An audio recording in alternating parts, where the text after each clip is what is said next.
You're listening to the Identity at the Center podcast. This is the show that talks about identity and access management and making sure you know who has access to what. Let's get started.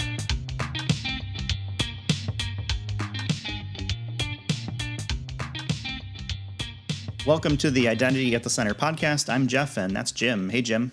Hey, Jeff. How are you? Oh, not so bad. Yourself?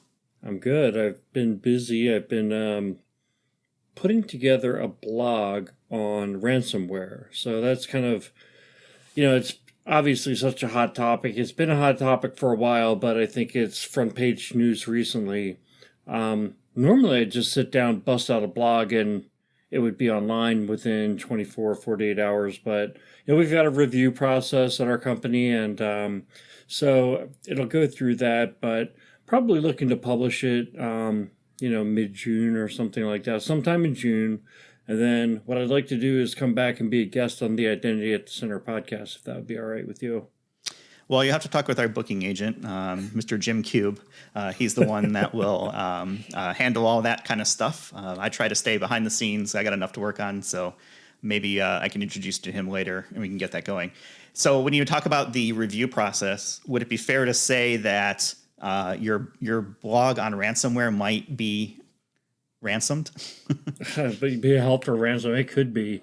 I'm kind of wondering if anybody who reviews is actually going to have spent any more time studying ransomware than I have, but we'll see. I mean, it's certainly possible. It's kind of like become my niche interest within the identity space lately, especially looking at, the ways, the anatomies of the attack, which often start with lost or stolen credentials, be it by phishing, be it by, the dark web selling, whether it be by social engineering. Getting your hands on those credentials is kind of the entry point. But then it's how to use those credentials to avoid multi-factor authentication. So as you can see, I'm starting to compile this. How's this going to turn into something interesting to read and interesting to discuss? But, it won't get published unless it's interesting. Promise that. Kind of unlike this podcast where sometimes it's not interesting. We still publish it anyway. We have to publish every Monday, regardless of if it's interesting or not. So, but usually it is, and that's thanks to our guests. But, the other thing I've got going on is just some random thoughts. Is been getting, emails or reminders about some of the conferences that are actually happening in person. One is the FIDO conference coming up in Seattle, and then Identiverse, which is taking place in a few weeks, June 21 through 23 in Denver. And I was thinking, I would love to go to either one of those conferences. I'm not sure it's on the cards this year. It's just been a really busy time, as you know. But it also got me thinking, okay, Seattle, went to a couple years ago. Denver, I've been to a few times. Those are two of my favorite cities to visit. I thought, what is my favorite city to go to on a business trip? I almost said business vacation. and if you think about my answer, it is kind of business vacation. It's Las Vegas. And the reason is there's just so much to do. And I'm not a heavy gambler. I mean, I've spent my time at the craps table. That's probably one of the games I like the most. I like poker, but it's a very antisocial game. But I just love being there. I just love the energy. And every time I'm packing to go to Vegas, even if it's for work, usually it's for a conference, but even if it's for work, it's like I just get so excited that I'm going to Vegas. I'm going to eat all that food, maybe see a show, and just be, around all that energy and all those lights and everything. But I'll pass it back to you because I'm wondering, what is your favorite city to travel to for work? Your Las Vegas answer really surprises me. I never would have thought that you would have picked Las Vegas. For whatever reason, and we've traveled quite a bit over the years, right? I mean, it's been basically the Jim and Jeff show for a lot of the work that we've been doing for a few years now. I would agree. I like Las Vegas. I know a lot of people don't. I don't drink really. I don't gamble really. So but it's world-class people watching. Great food, tons of walking and just kind of stuff to see and do. And if you wanted to, you never have to leave the inside of wherever you happen to be. So like if you're in Mandalay Bay, for example, and you're there for a black hat or something like that, you really never have to leave the promises, and you never actually breathe fresh air for an entire week if you didn't want to. So I think it's really convenient. I don't know if it's my favorite, but I do appreciate how they've built this industry around conferences and making it so easy, and there's so many amenities. I think of places like San Diego, which I just love the weather. But usually when I'm going to San Diego, I'm staying, in on the ocean or somewhere maybe around like Seaport Village and kind of northwest area of the city. So that's maybe tainted a little bit of the view. The most interesting place that I think I would like to go back again, though, is Makati in the Philippines, which is a suburb, kind of the metro area of Manila.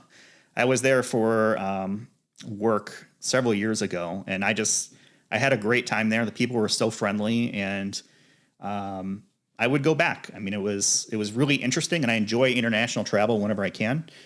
So I think that's probably my favorite so far. I would love to hit other cities though, like Tokyo, or I'd love to hit Australia. That's a bucket list trip. And if I can find a client willing to fly me out there for whatever reason, I would be all over that in a second. I know we have a lot of listeners in Australia who listen to the podcast, and we kind of, it's hard for me to even call it fan mail, but I guess it's kind of fan mail. People say, hey, big fan of the podcast, and, I'd like to hear more about X, Y, or Z. And, I wanted to send a shout out to one of our listeners, Stephen, kind of protecting his identity here. Stephen R. Had a lot of ideas in terms of things we could talk about, kind of an intro to IAM, a couple other ideas that we're working on, and we'll plan to make show topics over the course of, we're not planning an end for this podcast. So, the more ideas we get, it helps us stretch things out as far as our planning. The other thing I wanted to do, just one more announcement before we kind of move on, is the second annual Identity Security Report is coming from IDSA. That's going to publish in mid-June. I'm sure the best way to find it is either through their website or following IDSA or Julie Smith, who's their executive director, on LinkedIn. They do a really good job of getting that information on LinkedIn. That's where I usually figure out what they've got going on. But look for that report. It was a great report when they published it last year. I'm sure it will be again. So that's something that's going to come in mid-June, and we'll hopefully have some more information about it as it gets closer.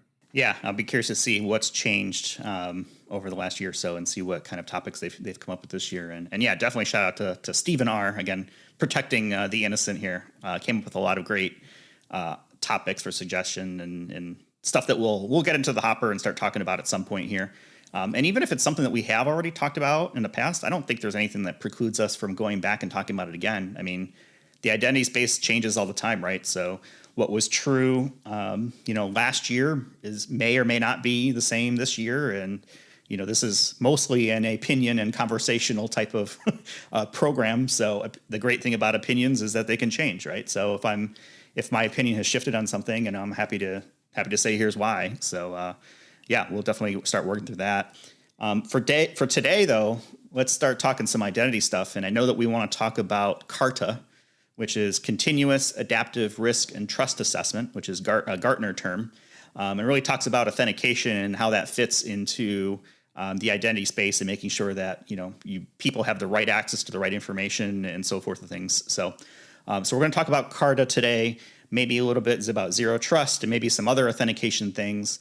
And you alluded to our guest. He is a repeat performer on the show. His name is Mario Dusaj. He's a senior solutions engineer from Callsign. He was with us way back in episode number 9, where we talked about authentication when we didn't have any clue even less of a clue, let's say, than we do today around a podcast. So welcome back, Mario.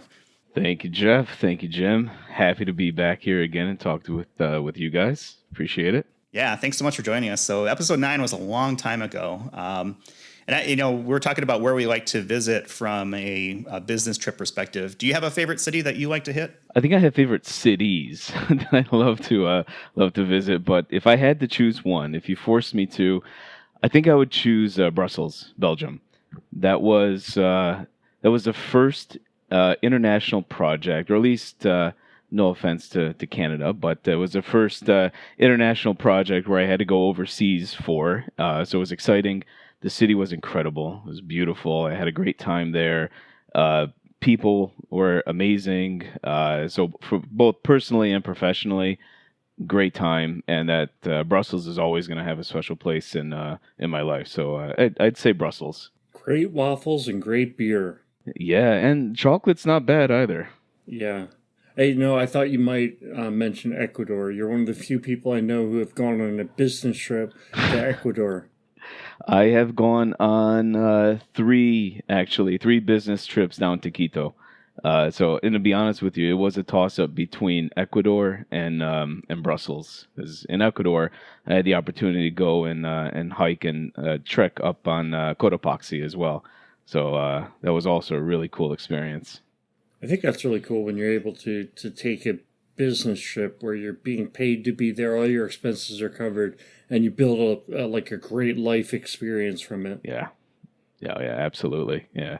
Just like you said, I mean it was a business trip, but it was also a little bit of a vacation as well. So once I got everything done, all my work was done, my clients were happy, I was able to go and enjoy myself on the weekend a little bit. So that Ecuador time frame was probably around the time that we had you on the podcast last. So kind of wondering, what have you been up to? Maybe you can refresh us on how you got into IAM, whether IAM chose you or you chose IAM, and then kind of just talk us through what you've been up to for the last few years.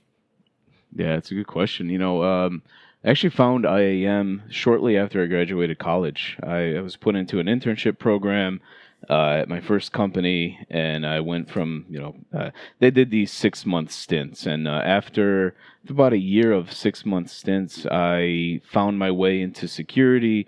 The company was just rolling out their first identity and access management program internally. Um, and Something about it just spoke to me. I loved it. I had a great time with it, and ever since then, I was hooked. So I've been doing identity ever since then, and that was what 2010, 2011, something like that. Yeah. So since then, yeah, just been getting better all the time, continuous improvement. You ended up at Identitropy, but then after you left Identitropy, where did you go? Yeah. So after Identitropy, I found an opportunity to kind of continue to improve and learn more with a company called Callsign. That's where I'm at now. Where essentially I'm like you said, Jeff. I'm a solutions architect. So I'm interfacing with customers all the time, talking to them and learning about problems and challenges that they're facing, and finding creative ways to kind of help them through and solve their problems. So over the last couple of years since we last talked, and now that we've kind of moving through the COVID era, have you seen any changes in the way that some of your customers or other organizations have been looking at their authentication schemes? Yeah, this whole COVID thing has been really interesting because prior to this, everyone thought they were digital, but now everyone has been forced to be truly digital. Everything has gone digital, and I think that's been one of the biggest changes. Where for a while gyms were closed, you couldn't even go to a liquor store and buy any alcohol. You had liquor delivery services as well, so everything was forced to go digital. So that's forced all these companies to now kind of adapt their processes and shoehorn their processes into a digital format.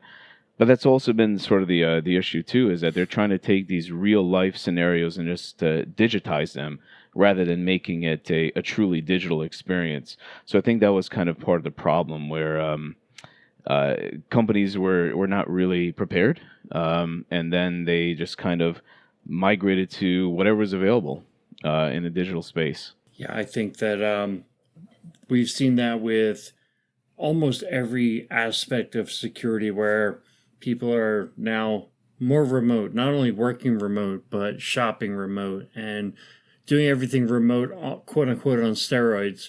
I mean, we had Bala Kumar on last week from Jumio. He talked about identity verification and the importance of that in terms of kind of high trust use cases and connecting with digital services. When we look at something like CARTA, so Jeff kind of mentioned that's our focus for today is this CARTA framework. It stands for Continuous Adaptive Risk and Trust Assessment.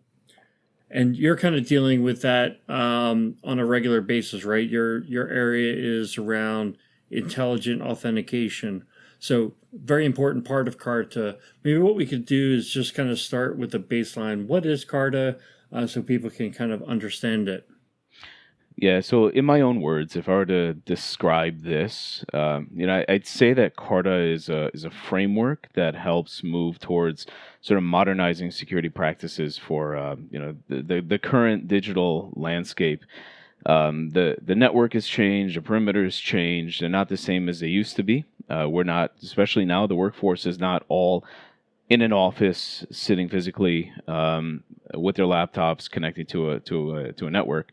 So it's a way of assessing risk and building and continuing to maintain trust all the time, right? So it's the ability to take in data. Because security now, in my opinion, is really a data kind of game.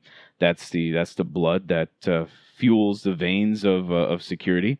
So it's being able to take this data, harness it, wrangle it, and make intelligent decisions on it, but do that continually, and then adapt whenever you need to, whenever there's something that is kind of risky, right? That's how I would describe it. What do you guys think? No, I think that's, I mean, the model, certainly lines up with, I think, where Gartner has gone with it. And it really kind of, it's four components. It's adaptive access, it's the verification of access and the usage of that. And then it's the management of that access. And then how do you discover additional requirements that need to be circulated back into the policy set from an adaptive perspective? So that makes sense to me. Jim, what do you think? Yeah, the first thing that comes to mind when I hear CARTA is, continuous authentication. And I kind of think of it as just because somebody initially passed the first hurdle for authenticating, in other words, proving I am who I say I am, as you go through that journey of using whatever applications you have, it needs to be able to adapt to the risk. So the hurdle we might put you through to access a lower risk resource might be different than when you're doing something that's more risky. And then at that point, we may need to re-authenticate you or use a stronger form of authentication or, assess the risk of the activity and look at the context. In other words, you're connecting from somewhere you've never connected before and then take action. Maybe prohibit you from even using that resource. Maybe you have to, you have to fit a lower risk profile. So it's a framework for thinking about it. And with most frameworks, it has to be adaptable. It has to be kind of somewhat of a philosophy on how to approach, your controls and your investments in technology to protect your resources. It's focused on the highest risk resources, and that's where the controls get tougher and tougher. Yeah, I think context is extremely important. And one other thing that I think kind of gets forgotten as well when you talk about authentication is there's the user part, but then there's also the threat detection as well. So you may authenticate a user, but then there's also the recognizing of threats. So I may log in, not even realizing that there's a malware on my browser or my device that might be caught or picked up by something else that can then adapt that journey because they've recognized the threat, even though I might actually be the right person. Yeah, we've talked, I started off kind of talking about this ransomware piece, and the ransomware is, it is what it is in terms of the what the software can do. It can encrypt data, it's not really that the ransomware itself is that complicated. It's how do you get into a organization's computer systems to install it and then have the ability to spread usually laterally.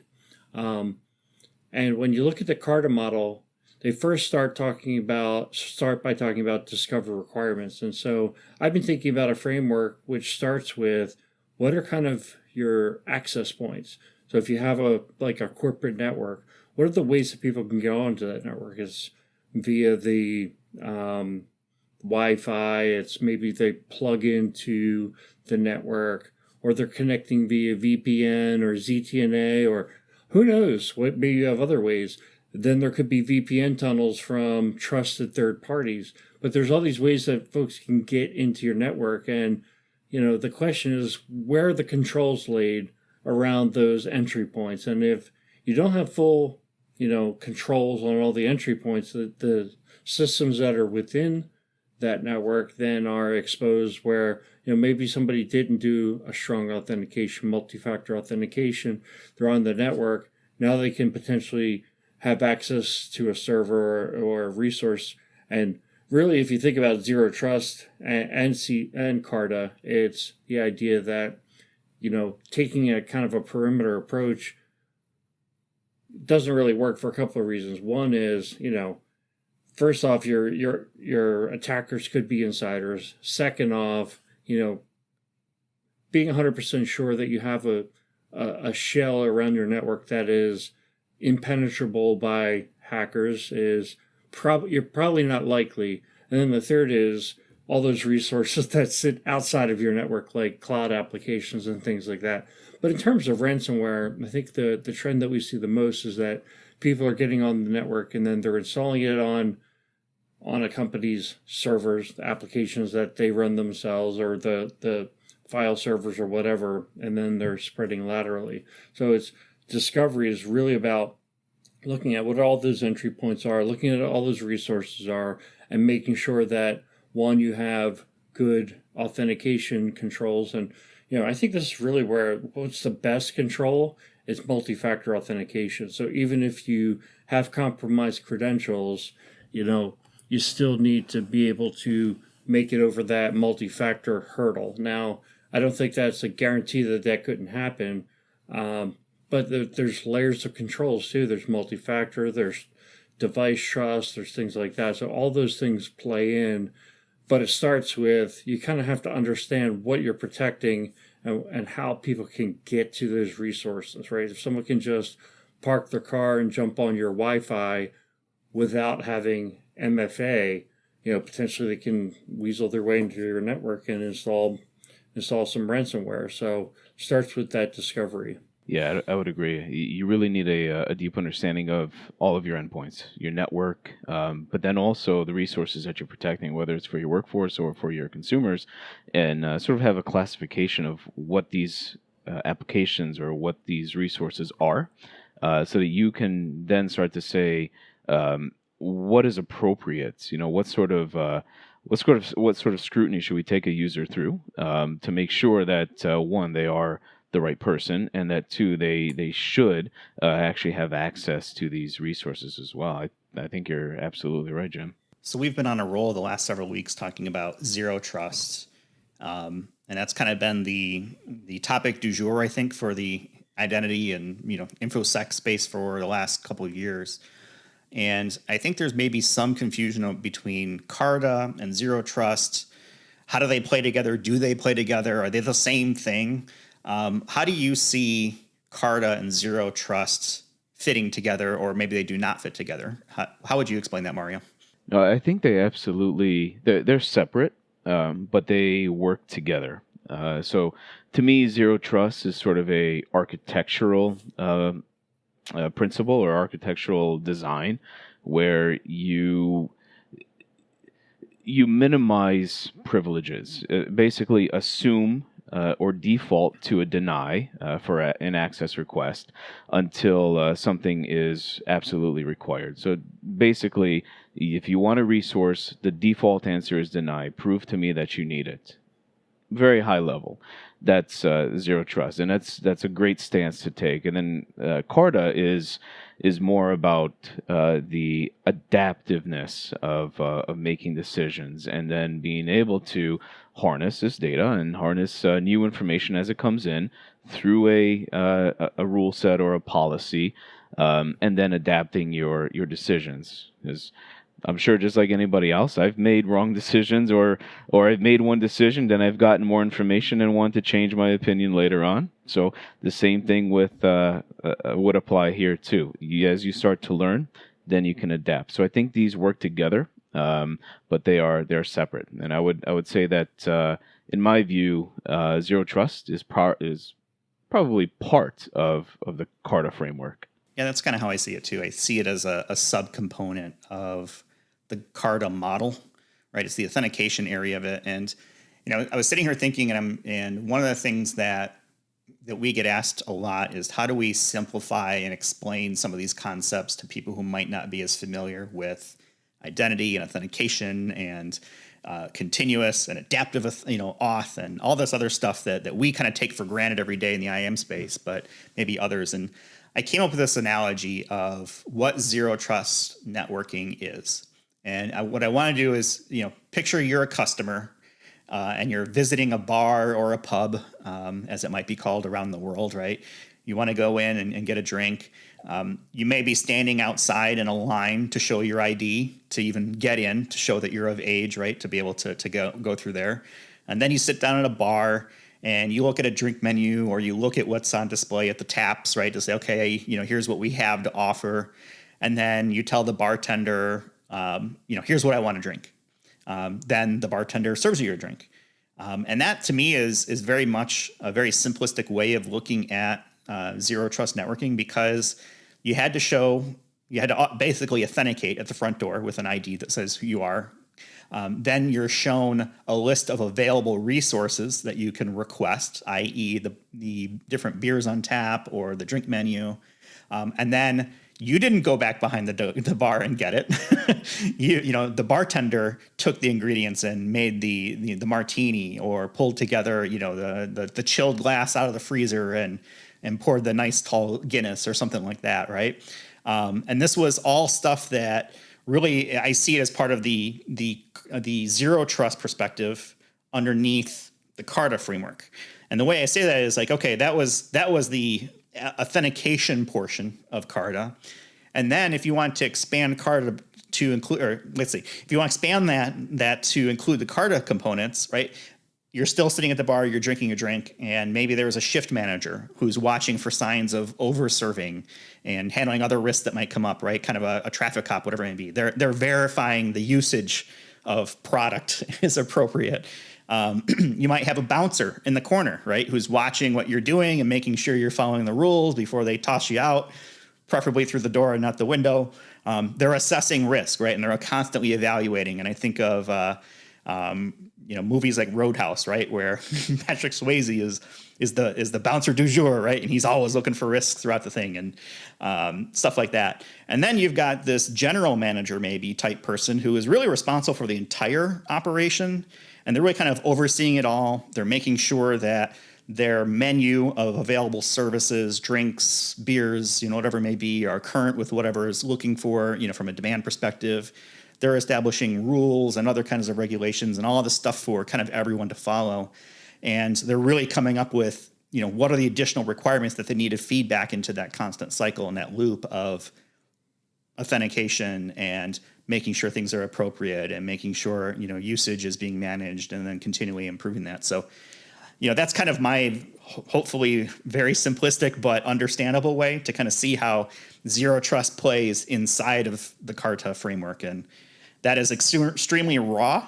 So I'm happy for anyone to poke holes in it. Well, you're not going to hear me argue with any pub analogy. I love it. I think there's, let me throw the ransomware piece of, so I think when you think about what zero trust and CARTA and everything is trying, it's interesting. I think when we talked about IAM a decade ago, it was like making sure that someone didn't log in and transfer $50,000.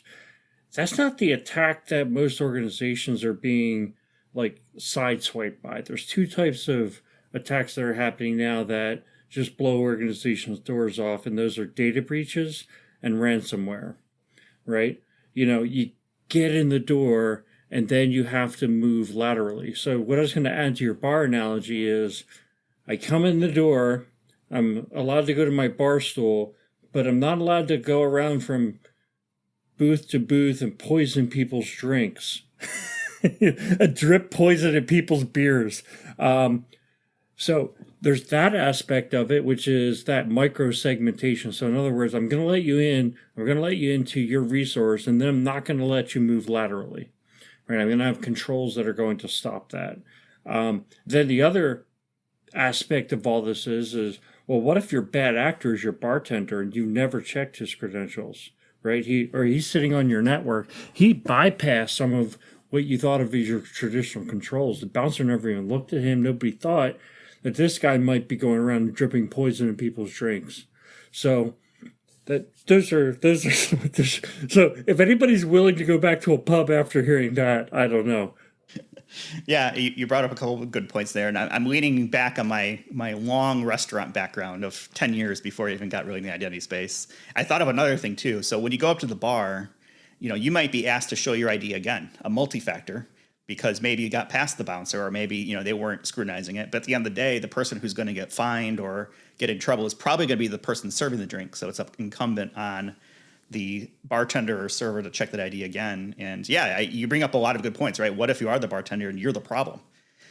There's a lot of different ways that insider threat can manifest itself, right? People put cameras up in the corner to kind of watch the register or the till where money's being exchanged. You're looking at reports and you're taking stock and seeing, okay, we had, 0.5 of Grand Marnier last week, and now we have 0.4, but we sold no Grand Marnier, or it's not an ingredient in another beverage. But I think that's what people get hung up on is, we're somebody's stealing Grand Marnier, and the thing that kills businesses is the bartender poisoning people, or it's the ransomware. It's like, yes, it might not happen to you this year, but if they get you by a ransom, your choice is either get in the Bitcoin trade or have them erase your servers. And that's why it's just, or they steal your customer data and throw it on the dark web and start selling it. I mean, the scenarios are so bleak now. And the thing is, so I've been in the security space for over 15 years, and it used to be like when you would bring up ideas like that, oh, doom and gloom, FUD, which just stands for fear, uncertainty, and doubt. This guy's just trying to scare us into spending money on this cool technology he wants to implement. I don't think anybody thinks that ransomware is like some FUD factor anymore, right? I mean, it's real. It's on the news every week. And then a lot of the ransomware attacks that happen never make it to the news. I mean, we read about one the other week where a company gave up $40 million to get out of a ransomware attack. I mean, that'll pay for a really good IAM program, right? Or a really good security program. I mean, remember when we had Chase Cunningham on the podcast, he talked about how these attacks are now moving downstream because they were finding it harder and harder to penetrate kind of the top tier targets of the past, the FBIs and the banks, right? They just spend so much money on protecting their cyber assets. So the hackers are moving slightly downstream for the corporations that are big corporations, but, really have traditionally underinvested in security and IAM. And so, those are my thoughts there. Yeah, you're right. I mean, these big companies, whether they're banks or they're big merchants or big box stores, they are improving their security. So it makes sense that it's more difficult to attack these companies. So let's shift. Let's hit them somewhere else in the stream and get these get other weaker links that are sort of upstream here. So Mario, what are you seeing? When you're working with clients in terms of the controls they're putting around authentication or potentially taking CARTA and applying it Really what I'm getting at here is like enterprise versus consumer use cases. What are you seeing as kind of the difference in approach? I mean, what I'll say is like I see that my clients are more willing to spend money, big money, on consumer use cases. Yeah, I would agree. But I would say that there's movement on both fronts. There's movement on the workforce, but there's also a lot of movement on consumer, especially on consumer, because there are a lot of products out there, and there's also a lot of users out there. So the risk of exposure is a lot greater. If something happens internally, it's not a big PR issue if something happens inside to the workforce. But if there is an attack that exposes consumer data, that's a huge hit on company's reputation, big hit to the business as well. So that means a lot to these companies, right? So they want to protect that, and they're moving towards really locking down the consumer experience and a consumer kind of facing services, right? So they're investing a lot in that, and where they're investing is, if we think about CARTA, they're investing in tools that can be intelligent. They're investing in tools that can make use of data in real time, that can adapt journeys, that can interface with other systems, and just really be this whole orchestration tool that lets us, or lets them, create good journeys for the users, while really verifying that these people are who they claim to be, and still tightening security, right? So they're locking down their endpoints, they're locking down their applications, while at the same time they're also giving better user experience, because again, reputation is important, and their security is being enhanced as well. So I'd say that's one huge area where I've seen companies invest, especially on the consumer side. You mentioned intelligence when it comes to authentication, and it leads me to believe that there is an intelligent authentication and maybe a not so intelligent authentication, or a stupid authentication, perhaps. What is the difference from your perspective of what is intelligent authentication versus, I guess, normal authentication, or less than smart, let's put it that way, authentication? Yeah, no, it's a good question, because it could mean something to a lot of different people. To me, it's about being adaptive, based on good information. So standard authentication, if you go back, whatever, 10, 15, 20 years, username and password, you get into your system. Well, there's a lot of stolen credentials now, or brute force attacks that people get into accounts, who shouldn't be getting into accounts. So then we've layered in MFA. Now MFA is firing every single time. So these are static experiences, right? They're ones and zero. It's on or off. There's really no gray area.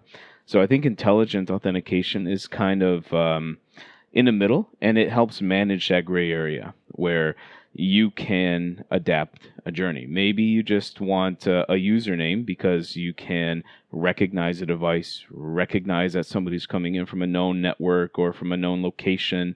You can recognize their behaviors based on mouse movement or keystroke analytics, things like that. You can just let them in, right? You're making use of good data, and then you're adapting the journey intelligently. Now, if something is to change and maybe not look like this normal for a certain person, maybe the devices change, or now they're logging in from a different location and their behavior is completely different. All right, so now maybe it's a good time to start to use an MFA tool, right? To bring in a multi-factor authentication, whether that's a push notification to a phone or something different. So it's helping to intelligent authentication is helping take in real time this data, and then orchestrate and change the journey, or adapt the journey intelligently. So, I think you talked about a lot of different types of multi-factor authentication. That typing cadence is one where I've seen technology solutions for, and I always wonder, like, how is that meant more for the enterprise use case, or is that something that is a way to move toward a continuous authentication in the business use case without kind of bugging your user too much? Yeah, it's definitely something that's done passively. So if you can assess and determine that it's like, if I can walk up to you, Jim, I've met you before, I shake your hand, I can say, yeah, that's Jim. I don't need to ask you for your ID. I don't need to ask you for your social security number, right? So a lot of that recognition is happening passively. I look at you, I see the way you walk. It's a matter of trying to do that same thing in the digital world as well. What kind of device are you using? What sort of behaviors are you exhibiting? It's a matter of studying that side of the user interactions to get a high level of recognition without ever having to step them up or ask them extra questions. It's done passively. I think that's an area we probably have to get somebody on who really knows that area, works for a company that does that, because I think there's some trade-offs between, you almost have to set a slider on, like, how sure do you want to be that it is the person versus, if you get like a 75% level of assurance that that's the person, you can let them in. If you crank the slider up higher, it's going to have more false negatives, right? So Yeah. but I think these different forms of adaptive, or there are really multi-factor authentication, or I don't know. I think it's almost a behavioral thing. So maybe it is multi-factor in what you have or what you are. But I think it's, you compare that to something like SMS, and you still see it everywhere, but it's not something that I think is being pushed very much anymore as like a way to do MFA. Certainly better than nothing. It's ubiquitous. Everybody understands it. When everybody who uses technology understands, like, why they want your cell phone number to send you a PIN to verify it's you. But you see, like, this guidance has kind of gone away from it. I don't think it's like completely deprecated yet, but what are your thoughts on that, especially with SMS?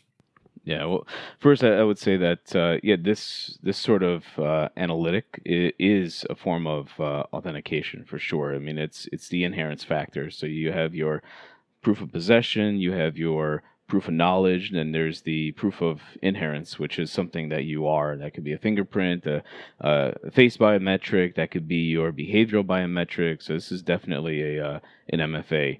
But the use of SMS, I mean, it's been around for a while. It's inherently weak from a lot of different angles. The network itself was never built with a lot of security controls built in, so it's weak at the network level, and it's also weak in that you don't know, even though you send an SMS out somewhere, you put a phone number in, you don't know where that's going, you don't know where that's ending up. You might send it to an iPhone, but maybe that iPhone, the owner of the iPhone's got a Apple Watch, they've got a laptop, and they've got an iPad, and that message is now shown on 6 or 7 devices. So the person that you think is actually getting that SMS might not actually be the right person.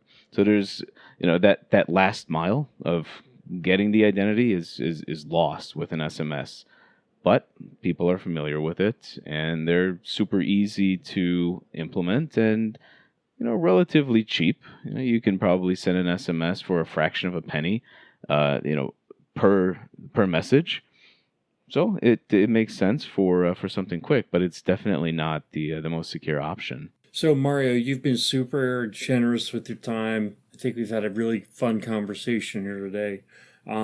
We didn't do this when you're on before, but we started a new tradition on the podcast, which is to ask a non-technology question, something that's totally bizarre. And so we can't. This is actually. I'm going to give Major Jeff full credit on this one here, which is Okay, Right, so I'm the weird this one. week, Right, I get it. Sure. yeah, but when they're super weird, I'm going to credit Jeff. So, Mario, we need to know, the world needs to know, Phil, he's a if drum you roll. if you were a potato, how would you like to be cooked? Oh man, you know this is why I love you guys, right? You ask the real tough questions. Yeah. Yeah, we spent 45 minutes getting to the real meat of the conversation, or the real meat and potatoes of the conversation. Hey. If I was a potato, I think I would want to be sliced into little planks like a French fry, and then I would want to be beer battered and fried into just these golden hues of perfection that'll be enjoyed by everybody. How about you guys? You almost made up your own food. So I was just going to say, mine's boring in comparison. I was going to say German pan-fried potatoes. Oh, And guys, if you've never had these, go to a German restaurant and get some schnitzel and get the German pan-fried potatoes as a side. Don't do it if you have high cholesterol. However, if you need a cheat meal, that's what I recommend. It's fried goodness. This is another good question, and yes, I'll take credit for it because I'm the weird one. I have two, and I'm trying to decide which one. The first is going to be a very specific, a Portillo's French fry, which if you're in the Chicago area or you've been to Chicago area, Portillo's is a very famous kind of Chicago institution for Chicago food, hot dogs, burgers. Nothing really fancy, but just everyone in Chicago knows about it. So a Portillo's French fry, when it is properly prepared and seasoned with the correct amount of salt, perfect. And the tie for that one for me would be a hash brown. I love a good crispy kind of mix of crunchy and soft hash browns with some salt and pepper. That's the way I would go for sure. Oh yeah, I didn't even think I didn't even like a McDonald's hash brown. I'm thinking something more gourmet, but sure, McDonald's hash brown sounds fine too. Yeah, that is a good answer. As you were describing that great French fry, I was thinking McDonald's French fries. I think are the best, but I also have the worst French fries, which are Five Guys.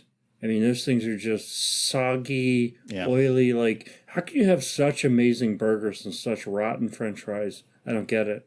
Well, they dump them in that bag, and it's not good. I mean, I appreciate the intention, but yeah, it's McDonald's definitely has a world class fry. Again, when you get them fresh, I think that's the problem. And I was thinking McDonald's French fry, but for me, it's a little too inconsistent in the delivery of that French fry service, where I'm going to be looking to go something a little more consistent. if you ever find yourself in the Detroit area and you want the perfect fry ever made, there's a place called Hopcat, and they used to call their fries crack fries because they were so good and so addictive. But then opioid crisis, and they ended up changing their name. Best fries ever, and amazing burgers, and excellent selection of beers on tap as well. Huh. So maybe if we have somebody in the Detroit area who listens, maybe they can either confirm or deny Hopcat as a French fry mecca that people maybe should be visiting. Huh? That's right. Help me out, Detroiters. All right. Well, I think we've gone a little bit long here, but we had a really good conversation. Hopefully, people kind of followed along with where CARTA and Zero Trust kind of fits together, and kind of how those frameworks overall, right, contribute to the overall security posture of identity and the security of an organization. So hopefully that was helpful. Before we close things out this week, I want to pass it around the horn one more time for any kind of final words of wisdom. Mario, why don't you go first? Nothing else to add. Thank you guys, though. I really appreciate the opportunity to be on again. Thanks. Okay, so I'm going to just reiterate and maybe clarify just my point around the importance of discovery when it comes to Zero Trust or CARTA. Starting point is having good inventory of what you're protecting. What are the entry points? If you know what your entry points are, and you know what the research you are protecting, you can start to then say, what are our controls from an access management standpoint, both from, IGA, privilege access, but probably most importantly, it's authentication, multi-factor authentication, making sure that you have all of your bases covered that you're taking a risk-based approach if you are anywhere less than all your bases covered. But, think like the bad guys. They're looking for a way in. They're looking for weaknesses in your defenses, and then they're looking to move laterally and poison other people's drinks. So think about it from all those standpoints. And then the last point, which I've been giving a little thought to lately, is just, assume that someday they are going to get in, they are going to install ransomware, they are going to breach your data. What are you going to do? Don't wait until that emergency happens to figure out how you're going to communicate to people, who you need to get approval from, things like that. Almost treat it like a disaster recovery plan. Hey, we might have a disaster at some point. We need to plan how we're going to deal with that disaster before it happens, because in the moment of disaster, you're not thinking clearly. Do the same thing when it comes to breaches and ransomware. How are you going to react when it does happen? And then if it does happen, think about it from a containment control standpoint. If you can figure out that systems have been compromised, get them off the network, isolate them, pull the plug, get them off the network as quick as possible. That's all good advice, and it leads me to the old staying in the security business. There's two types of companies: those that have been hacked and those that don't know it yet. So I think it's a matter of not necessarily if, but when something happens, how prepared are you going to be to deal with it, and what's the fallout going to be? Because we've heard this recent company, they paid $40 million for ransomware. They won't be the last. There's a reason, right? This is so successful. So it's all about managing the risk. And at the end of the day, someone's going to look back on that, on their program, if they've been ransomed for whatever number of dollars, and they're going to look back and say, well, should we have spent $1 million, $2 million, $5 million on proper IAM controls? Probably. Hindsight's 2020.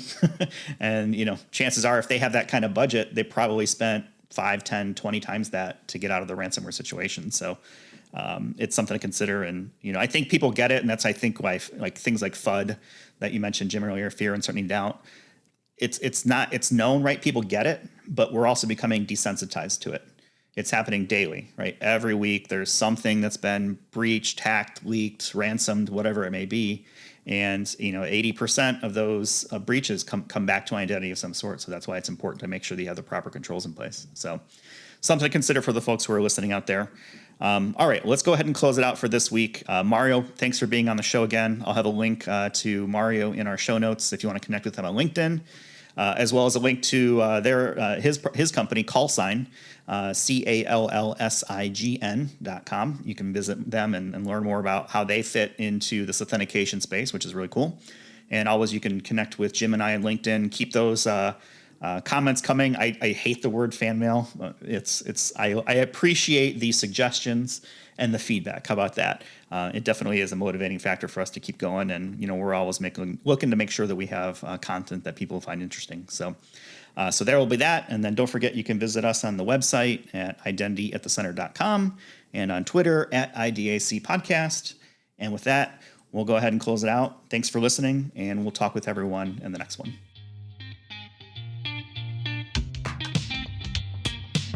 Thanks for listening to the Identity at the Center podcast. If you like what you heard, don't forget to subscribe and visit us on the web at identityatthecenter.com.